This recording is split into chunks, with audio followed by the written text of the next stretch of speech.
Hi, ഇതൊരു മുട്ടക്കറിയാണ്.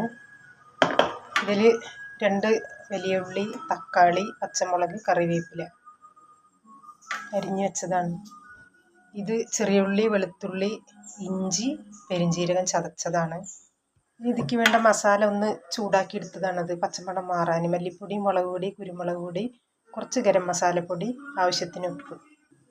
ഇതിലേക്ക് കുറച്ച് ഓയിൽ, വളരെ കുറച്ച് ഓയിലൊഴിച്ച് നന്നായിട്ട് തിരുമ്മി കൊടുക്കും. ഈ ഉള്ളിയിൽ ഈ മസാലയൊക്കെ ഒന്ന് പിടിച്ച് റെഡിയാവാൻ വേണ്ടി നന്നായിട്ട് തിരുമ്മി കൊടുക്കും. എന്നിട്ട് ആവശ്യത്തിന് വെള്ളമൊഴിച്ച് നമ്മൾ 2-3 വിസിലടിച്ചെടുക്കുക.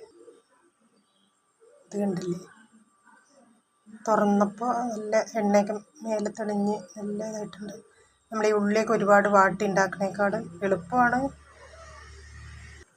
അപ്പോൾ ഇതിലേക്ക് മുട്ട ഇട്ട് കൊടുത്തിട്ടുണ്ട്. ഇനി ഒന്ന് കുറുകി മുട്ടയിൽ ആ മസാലയൊക്കെ പിടിച്ച് വരുമ്പോൾ നമുക്ക് കുറച്ച് തേങ്ങാപ്പാൽ വെച്ച് കൊടുക്കാം.